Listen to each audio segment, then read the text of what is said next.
Welcome back to the Immuno Reboot Podcast. It's your host, DeAndre Durham-Broomfield. I'm here today with my wonderful mother. You may have seen her in the previous episode with William. Miss Cassandra Broomfield. How are we doing today? I'm doing fantastic, son. That's good. That's good. See, you may be wondering why she's wearing the same clothes, because this is in the same day. You will not be getting this video the same day. All right. We got to spread things out some. Y'all need some more videos to watch. All right. So basically, much like that interview last week, we're going to be asking some questions. It's going to be me asking the questions again. This time I'm going to be on camera. Thank you very much. We have Will in the background here. He's still here giving us a good energy. You know, he did very great last week with the videos. So I'm going to try and hold up my same side of the portion here. So, Mom, today, before I get started with any real deep questions, how you doing today? How you feeling? I know you back from Australia. You've been enjoying, you came in just in time for the nice warm weather and just avoided the frost of a lifetime in the DMV. How you doing? I'm doing good. I come here for you guys this summer, and then I go back for winter in Australia. Yeah, you live in Sydney, correct? Sydney, Australia. Yeah. I don't know if you guys know this, but there's a arachnophobia, a thing that just runs in the blood in the family. And here Ma goes, the biggest spider hater to Australia. Yes. You know, I remember seeing the videos about a drop bear. Have y'all run into a drop bear? No drop bears. No. That's good. Well, we all thoroughly miss you over here in the DMV. What's something you missed about being back home? My garden. I miss my garden. As you know, I've been working in that yard since I've been back, and I've planted all kinds of vegetables and peppers and squashes, and you guys get to reap the benefits. You know, yeah. Hey, you guys don't know, I made some mean hot sauce. Look, hot sauce, crushed peppers, you know. If Ma was growing it, I was in the kitchen whipping it up. It was nice. It was quite nice, you know. She made it bigger this time, so I'll be sending her pictures every chance I get. Yeah. You know, I do know that Green Thumb has always kind of been like your sanctuary. I know you say that the garden is kind of your place to get good with God. That's still the case after all this time? Yes, I love to be out there to commune with the Lord, to watch his creation. I love that area, that one particular area of our backyard, where I've planted those trees and I've watched God give the increase. I like that. Speaking of trees and entries, I've had this question on my heart for a little bit. What was the hardest thing about being a parent and being my parent that you never told me at the time? Whether it be me or circumstances around something that was going on, you know, what's something that's kind of stuck with you? Is like, yeah, these are rough times. You're gonna make me cry. You sure you want to do this? It's okay. Wow. So when your mom gave you to me, DeAndre is my son's son. So when your mom gave you to me, by the time she left, she joined the military, just like his dad was. And at that time, she couldn't have gotten him back if she tried, because that was my baby by then. And she went on and she was having other children, and we got DeAndre, and we kept DeAndre rather, and I got married right a few months after he was born, my second husband, and we raised DeAndre, and then we got Amaya, and we raised Amaya. And we watched DeAndre grow, and he has always been so inquisitive, always been so smart. He and Amaya, always. And we traveled the nation with them through the Navy, going from pillar to post, you know. And the hardest thing I said when we moved back from Hawaii, that for my kids, because DeAndre was getting ready to go into high school, I told my husband when we got sent back to Dahlgren, Virginia, that I'm not moving again. I want them to make and keep friends so that they can graduate with their friends. And we bought the home, and that's what the plan was. Unknown to me, that DeAndre was going through things. He got older, so of course there's a lot of stuff he never told me.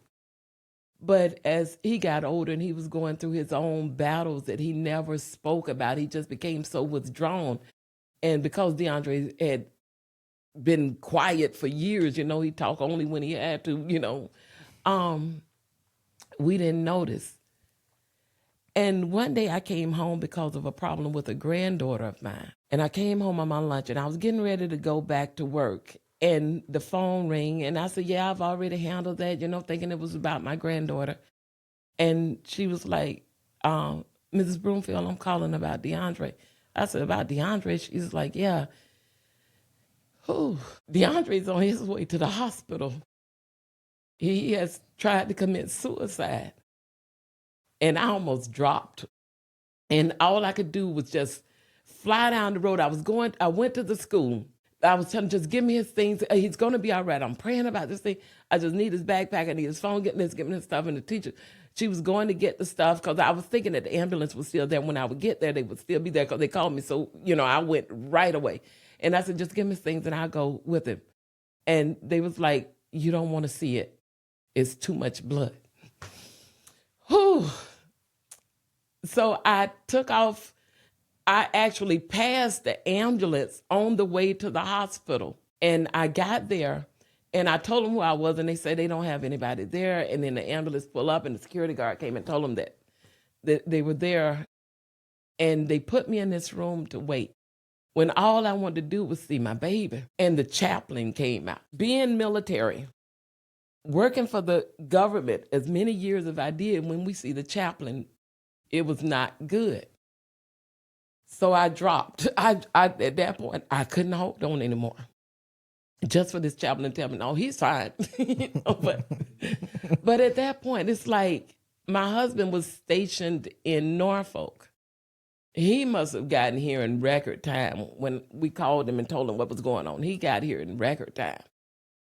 And for us, at that point, we started questioning, what did we do wrong? What was it that we could have done differently? Where did we drop the ball at? In the previous episode, I was telling you about the things that I went through as a child. So I tried to give my children more leniency, more freedom. But the thing with DeAndre was, during the time that he was old enough to drive and have a girlfriend and go places on his own, a lot of young Black boys were getting killed at the hands of people that's supposed to protect them. Yeah. So I was afraid to let him go, and I would restrict a lot of that. If you go, you take your sister, or if you go, I'll take you, or whatever. But I'd never let him be that kid because I was afraid that he wouldn't come home. So I started blaming myself for that. Maybe I should have let him go. Maybe I should have done this. My husband sat that night in his room when we came home and took everything out of DeAndre's drawers, his dresser drawers, and he just folded everything neatly like he was in the military. And he cried all night long because he said it's because of him, because he was gone all the time, that he didn't spend enough time, he didn't invest enough, he didn't do this, he should have done this. And that was the hardest thing. So since you got me here with the camera and the tear, where do you see us at that moment? What did you think of? So during that time, I was I was still in the hospital. I hadn't been transferred over to Snowden yet. I sat in that bed with a litany of different thoughts going through my head, just trying to figure out where I was. If anything, trying to figure out where I was in that moment. Because it was really a moment of, I'm good. I'm done. I remember the pain of cutting did not compare anything to the pain of the ambulance man, the doctor coming in and pouring cold water in my arm. That pain is still the worst pain I've ever been through to this day. Surgeries and all, everything.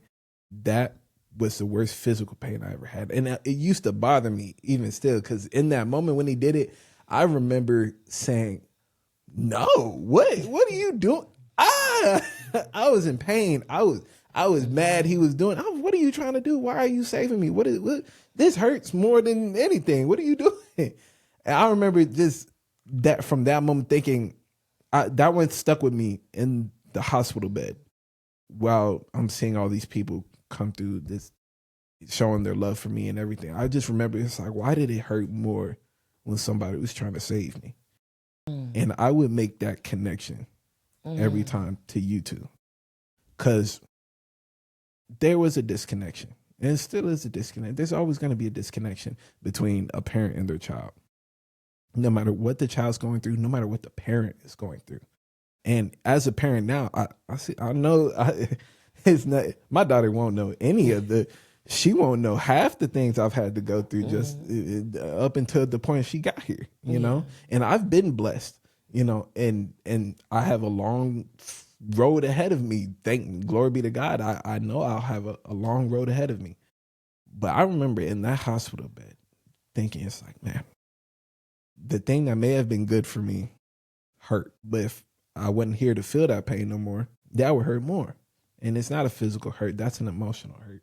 And that's one that I've always been, I may not have spoken a lot, but I've always been good with words. I've always been able to speak on something. I may not be able to enunciate how I feel, but if somebody else is trying to say something, I could clarify whatever it is. So if somebody was trying to describe something that I was feeling, I would be able to write it out, say exactly what it is, but not know I'm speaking about myself until I said it. Yeah. And this is one of those moments where it's like I don't think about it a lot, not because like I'm avoiding it or something like that. It's just something that I've come to terms. It's like, yeah, I did that. And I honestly believe I learned my lesson from that. And I honestly believe that I'm still learning lessons from it to this day, even just now speaking with you. Cause I knew in the hospital bed how much I hurt everyone. I knew in the hospital bed how much I hurt everyone. And I also knew how much I was hurt by that point. How much I was, I'm good. Y'all can figure it out. Y'all straight. Y'all strongest people I know. Y'all figure it out. You know what I mean? I'm cool. But, you know, it's nowadays meeting new people is actually when I realize how much I messed up. I feel like it's not a punishment. It's like I get an eye opener every day. Every day that I call you and I'm like, hey, I met this person and he taught me this and he told me about this and he showed me this cool thing and I learned this new thing. That's for both of us. I do it for both of us. That call you is like, hey, this is a benefit of me still being here. That's for me. It's like, hey, I did that, you know, because you did this, because you stuck around, because you know, chose to be the mother, chose to be the parent, chose to be the person, you know, in my corner. It's like, hey, this is how it affected somebody today. And that's Will was saying before, like this podcast has kind of been that medium for me as far as I've been trying to do the podcast ever since then. I don't know the timeline. Ever since then, I've always wanted some. As a kid, I always loved the radio. I thought the radio was the coolest thing. We'd be listening, windows down. Shoot, me and my pops would be listening to country music. Yeah. And his white metal body Grand Marquis. We'll be having a blast just 90210 or something like that. You know, I love it. And it was always seeing podcasts is kind of something like that. It's like, but a little bit more personal. It's like, hey, I can speak to you and you could be a random stranger, but we can have a heart to heart because we're all people. Yeah. We all have experiences at the end of the day.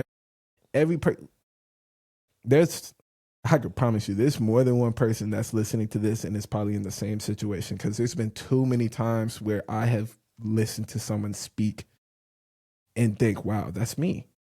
Wow, that's my mom. Wow, that's my father.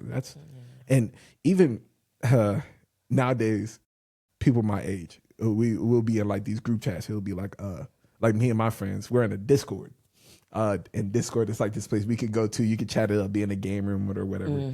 The name of our Discord is Broken Boys Club. And that's what Nas named it. And I thought it was funny because every person I met is Nas's friend. Nas is my best friend turned brother. all of his friends, all of my friends, we all had the same thing in common. All of us came from wild households. Yeah. Like everybody's backstory is like, oh, were you raised by your biological parents? Nah, man, I was raised by my stepparent. Nah, I wasn't raised by nobody. Oh, I was raised by my mother. And we all can find something to talk to each other about. Yeah. And the thing about it is, this is the happiest group of people you'll ever meet. The Broken Boys Club, no, it just reminds me that happily dysfunctional. That's our family. That is our family to a key. If we were to get a new family motto, it'd be happily dysfunctional. Because no matter what it took for us all to get to this place, I wouldn't trade it for nothing. There's nobody I trust more than the people who live in my four walls. I think for dealing with that experience, going to the hospital, he's mentioned that he ended up having to go to Snowden. I think one of the things, because being a mom, being a grandmom, because he's actually my grandson that we adopt. So we do have like a West Virginia type style family going on here. Family tree. Yeah, so but none of the weird. It's just convoluted. Like his father is now his brother, Yep. because we legally adopted. Yeah. But being there, I came with dinners because that's what I do. That's what Southern people do. So if I'm going to bring him something, I have to bring something for everyone. So I would come with all these meals to feed groups of people. Not once, not twice. I came to feed everybody every time I come. If he's eating, and whoever he's sharing that space with was going to eat. But then the people from his school, the principal, the vice principal, secretary, everybody came because they loved DeAndre, and they would tell me how they met DeAndre and the impact that he made in their lives. And here I am like a broken vessel over here watching like the joy on this side, but the grief on that side, because he's laying there thinking that he's not loved and he's not known. And DeAndre always thought himself to be larger than what he was, even when he was in ROTC and when he was playing football and basketball. And he always tried to lose weight. He always had this low self-esteem image of himself. And no matter what we would say, and coming from your mom, nobody, a boy is not going to believe anyhow, because mom think they're perfect anyhow. So no matter what was said, So when they were standing there and they were telling us and, eating with us and telling us all these stories about DeAndre and the impact that he's made in their lives. And I was wondering, does he hear them? Does he hear them? But I'm going to change from that, because y'all aren't going to get 2 tears from me on this thing, okay? Because the children that came to see him, I'm calling them children, they were seniors as well. Mm-hmm. They found out that the principal, I'm not going to mention his name, was not going to, but they call him Ken, okay? Okay, that was a nickname. That was a nickname for those who know, okay? He was not going to allow DeAndre to graduate. DeAndre was an honor student. What is it? AP, honor roll. Yeah, so he was, enrollment. When he and Amaya came from Hawaii, they came with letters addressed to the school signed by Barack Obama. Military schools are far different than a DODA school is far different than a regular county school. Mm-hmm. So they came with letters and all kinds of stuff from Barack and the governor of Hawaii to present to the schools, let them know these kids are not to be, don't slack on them, Mm-hmm. So then, because DeAndre did what he did, this principal decided that he was not eligible to graduate. And I had so many credits. And that presented a problem, not just for the students, but for the teachers who taught him, the coaches that knew him. And they started, they wanted to do a walkout. They was doing all this. They were protesting. They was carrying on. And finally, he had to relent and school was over at this point. School was over. He had done his thing. All that was left was the graduation. So he did not want him. He was like, well, we could just email him or mail him his diploma. No, because he didn't mail you his work. He went there, he earned that. So the pandemic hit 2020. Yeah, the timing.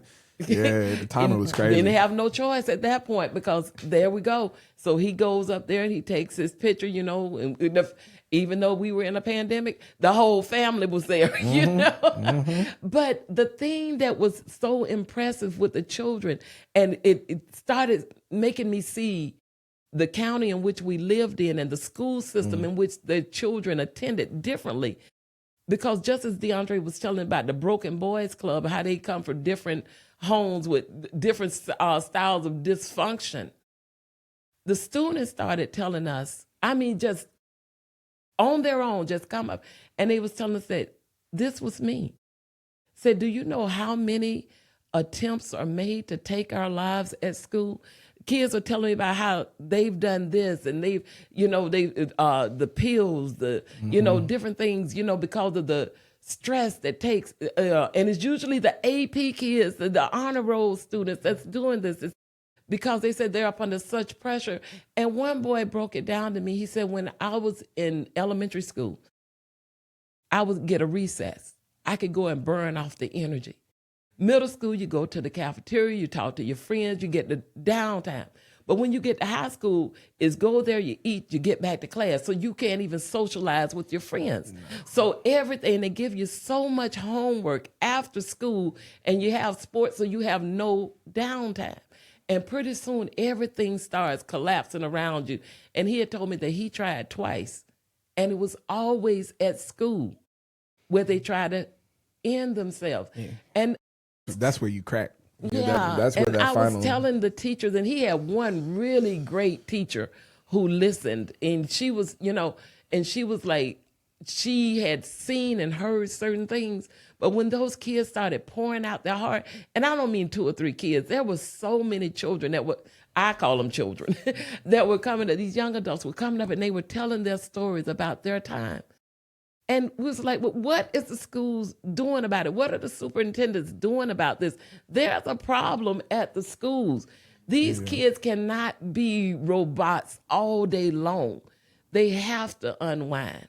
You send them home with as much work as they did in school, and then you want them to play sports. And then they got to be great at the sports because you get those awards and scholarships, and the school gets this recognition. So you're pushing these children, but you give them no breathing room. Yeah, and that school system during the time, they were ranked higher too, so it kind of seemed like it was your duty as a student of that school system to do better. I will say I didn't know a lot of young adults and kids, as Mala was saying. Yeah, everyone had something going on. Everyone has something going on. Everyone always has something going on. It's just what the environment is that helps with that. And they have to be given an opportunity to process it because their brains are still developing. At 62 years old, my brain is still developing. I'm still trying to, there are certain aspects of your life that you're still trying to let go. There are certain things that you're trying to do. You're still trying to build yourself up. So it has to be a place where these young adults have to learn that you don't just walk out of childhood into adulthood. There has to be a space in between. After it was over with, the hardest thing I did after that was sending DJ to Washington, where my eldest daughter lived. And I just wanted him to just take a break away from everything at the house, because I had not only him and Amaya, but I also had my other daughter and her children living there. So the house was always chaotic. There was somebody being yelled at, somebody getting, now I can't say that, somebody getting disciplined in one form or another, and it was always in and out and so much going on. So being the eldest, just take a break, fly out there, try to, live, take a break before you go on to the next section in your life. I'll say on that one, that was probably, honestly, look, whatever the break is, look, I'm not gonna lie to you. I was just having this conversation with the Broken Boys Club. Let me go ahead and, all right, to you viewers, I am a thorough believer that year off is crazy. All right, let me say that. I don't know anything about a year off. But I do believe in taking that you got to leave the nest arc. Yeah. Now, in this economy, if you have the option to live with your parents, do so. If they, if they charging you, help them out. It helps you. Trust. As long as they ain't charging you no $1,300 like DC for a single bedroom apartment, all right. I would recommend sticking around the crib. Now, if you have an option to go out of state, country, even, do so for a little bit. Every person in my little friend group circle, everybody had their out of state experience. Whether or not it was good, it built you. Since it's just dudes in our tag, I'll say it built me as a man. Because I've seen a different side of things. I'm out the house. I'm responsible. I'm 18 plus now. I was there for about 2 years. I had to manage my own schedule. I managed my own eating habits. I managed everything on my own.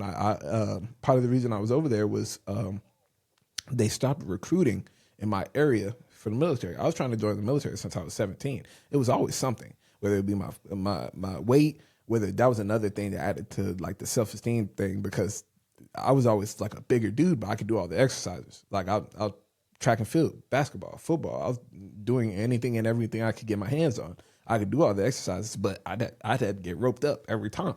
I went to Washington trying to do so as well. COVID hit. They stopped taking people too, and I needed to they were just like, all right, it's going to be a couple months before we start doing things, so you just work out. So during that time, I didn't have a car in my name, not in the beginning half of it. So I would walk to work if I couldn't borrow the vehicle. I'd take a bus. It's like a 2-mile walk to the job. So I'll stop by my local Happy Donuts, grab me a coffee. I work the night shift. So as soon as I get off, around 6, 7 o'clock, I take the kids to the daycare first thing in the morning. And his aunt's children. Yeah. My aunt's kids, they call me Kunkle, cousin uncle. I'll take them off to the daycare, and then if I have some schoolwork, because during that time I was also in community college, I'd do some schoolwork on the side. I was forced to be. I was always a responsible kid, but I was forced to that integrity part. It's like, hey, I'm doing it for myself, like 100% now. Because everything up until that point was, I'm doing it for my mother. I'm doing it for my father. I'm doing it for my family. I'm not doing it for myself. I'm doing it for the fact that I need to do this. Like, it's my only job in life. That's what my parents told me growing up. Your only job in life is go to school, get your education, come back. Until I turn 18, that's the only thing I got to be worried about. As a kid, I took that a little bit too much to heart, because I seen how serious they were about their jobs. So I was like, yes, I would do this. Now I'm an adult in Seattle. I'm by myself. I live with my aunt. I have to make new friends. That took a year, and for me, that sounds crazy because I'm pretty good at speaking with people, but it took me a long time to get out of my shell, figure out what the shell was, figure out how to communicate with adults. Hey, is this relationship going to be fruitful, or should I leave it alone?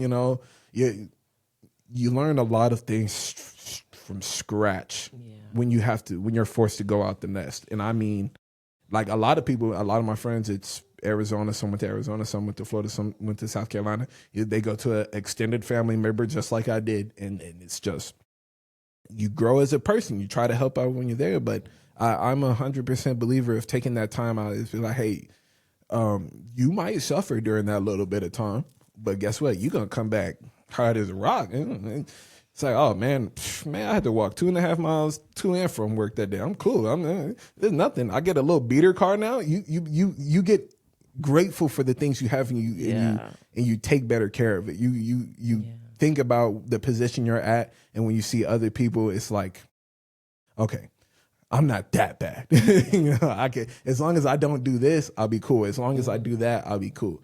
And I think that holding yourself responsible part, especially as a young man, yes, there is taking it too far. So, things are not your fault. Not everything is your fault. Okay, some things you don't have control over. Yeah. Some things somebody else could have put in your pathway. You could be mad at the fact it's there, but you still got to handle it. you still got to deal with it, and it is what it is. It's just growing up. It's just being an adult, and that doesn't make anything that you're doing any less hard. It doesn't make anything that you're doing any easier to cope with. It doesn't mean that you still don't have that stress and weight on your shoulders from it. it's just something that has to get done sometimes. But that's why I'm also that's why I'm also the biggest. Take some time out for yourself, man. Yeah. If you got to sneak off, I know sometimes you can't sneak away, from the family dinner or something like that. Take a moment for achoo. Yeah, do something. Yeah, to sneeze, go to the bathroom.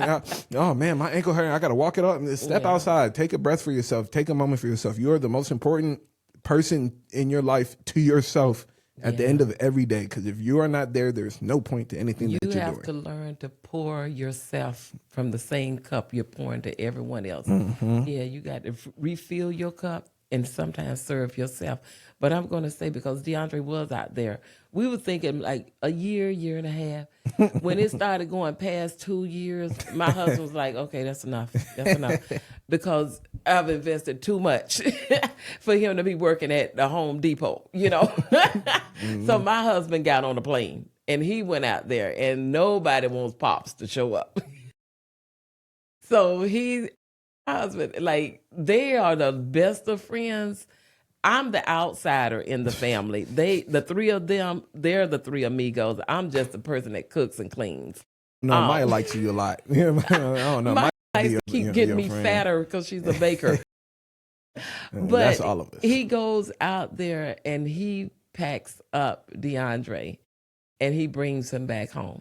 And all right, son, all the tools have been given to you. We're going to spin the top, and wherever you find yourself, if you need to head towards your destination, that's it. But he didn't want him to get comfortable living with his aunt either.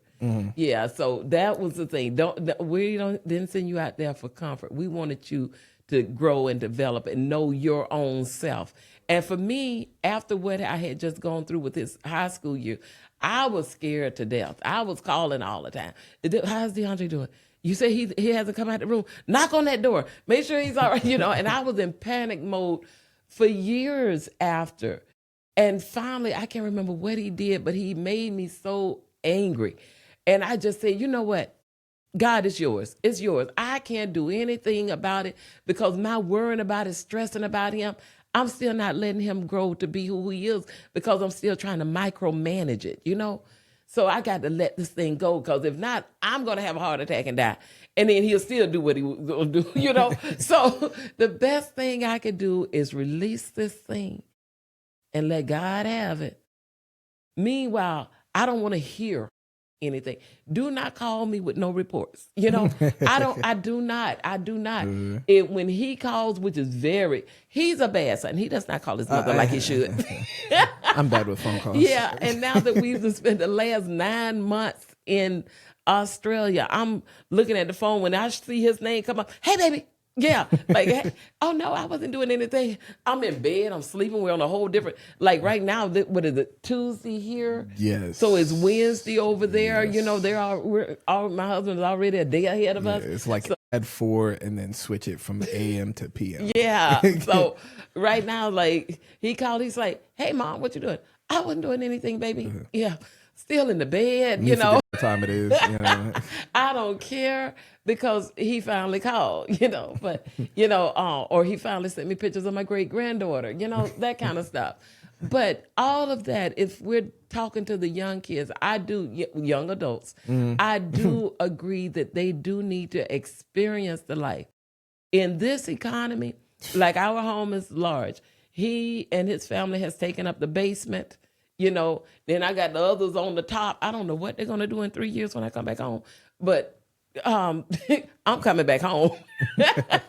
But, and this way, in this economy, they can save. They can do the things that they want to do, that they need to do without struggling. You're not, in King George, rent is extremely high. So if you can break off a piece here and this one break off a piece there, and y'all commune together, they buy the groceries together, they cook together, everybody's eating, that saves so much money. And mama and papa are not there to micromanage anything, so these adults have to figure out their disputes themselves. They got to figure out whose turn it is to do what, who's responsible for that, because all of that is life.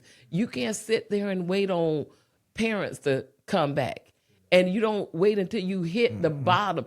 And DeAndre is that person, will not ask you for anything. I mean, anything. He does not like to be beholden to anyone for anything. And you have to pry it out of him. DeAndre, come on. It's just a one time. I know you don't want this. Let me just go on and take care of this. It's like, no, Mama, I figured it out. And that's when he don't have to, But he watched the elders, those ahead of him, and he don't want to be them. So therefore, it's different for them, which, everybody grow and learn at their own pace. But I think the main thing to remember is that as a parent, that that's their life. And as a child, they have to remember that their life was bought and paid for and sacrificed for by the people that they don't want to be in touch with anymore. And that's for real. My granddaughter told me the other day about her hair. She was like, well, Gigi, that's talking about her sister. She said, that's her hair. No, that hair, that body, those eyes, the clothing, all that belongs to her mother until she's able to buy all that stuff for herself. So if her mother tell her that that's inappropriate, it's inappropriate. I don't care what this day and age children think they're supposed to raise their parents. No, ma'am, that all belongs to her mom until her mom releases it to her. Yeah, so, and that's what young adults need to understand, that everything that we've done was not for us. We don't get the glory out of it, but to see our children grow up and take responsibility and start walking down that road of adulthood that we had to travel on an easier pavement. I came through the dirt roads. They come down paved roads, and it's much easier. I had, at one point, our bathroom was separated from our house. So they can go to 4 bathrooms, There's definitely some quality of life changes. I will say, not to knock on the young adults that are watching and listening right now. They've never had the internet before us. You gotta be careful out there, guys. It's guys and gals. Don't no. What? And you cannot just shake somebody's hand for a job. All right? No, that's not how that works, brother. And they don't have the Dewey Decimal System. They don't know how to go to the library and pull out that card and look for a book. They've never had the Encyclopedia Britannica. Guys, 2001 and up, we know what she's talking about. Everyone after us, they never taught them cursive. All right. They stopped in 3rd grade, people. All right. Keep that in mind when we're analog clock, all right, people. Yeah, we can tell time. Long hand, if the lights go out, we can still tell time. You didn't have to ride pterodactyls to school, guys, so y'all can figure this out. Okay, we can do this. All right, it's not that far. Political turmoil is a thing that happens. Look, honestly, think about their political. Think about what they have to see. Yeah, it looks like we in some end times. We did not. The young vote did not vote for this. But I will say, we have to deal with it. Keep in mind everything that's why we need grandparents, people. I mean, if you have an elder, call them. Talk to them, because history repeats itself. Yeah, it's different names. Yeah, it's different places. Not really different places in this instance, but it's different names in different places. But it's the same issues, same things going on. Yeah, there's communication differences now. People are not writing with pen and paper. People are texting. Now there's a tonnage problem. People don't know what each other is saying to. It's like a whole different language. Me and my sister speak a whole different language than Ma talking to her brother. All right, even like it's a generational thing. We speak in complete sentences, and we speak in shorthand. We're very good at it. We know what we're speaking of. I could start writing cursive right now, and anyone under the age of 17 would not know what that is. But this I was not expecting the podcast to go this way, but you know what? I'm grateful, that it did, because it really shows people kind of where we come from, what our beliefs in and whatnot, and there's nothing but love on. Like she was saying earlier, felt like a therapy session. This podcast, the whole point of this podcast is for you to not feel alone. Everyone has something to go through. Everyone has lessons to learn, and everyone has lessons to teach. Yeah. There are plenty of lessons to be taught. I have learned so many things in my time of 24. One of my greatest and one of my favorite prayers to speak to God about is the fact that I feel like I have gained so much wisdom in such a short amount of time. I feel like an old man, and I am only 24. And I know, and I think the wisest thing I've learned up until this point is knowing that there is so much more. There's so much more. There's never enough. There's too much to learn out here to be ignorant. And I'm not saying that as ignorant. It's not a cuss word. Ignorant is a word for the lack of knowledge. The bad thing about ignorant is when you want to be ignorant. Is when you want to stay ignorant.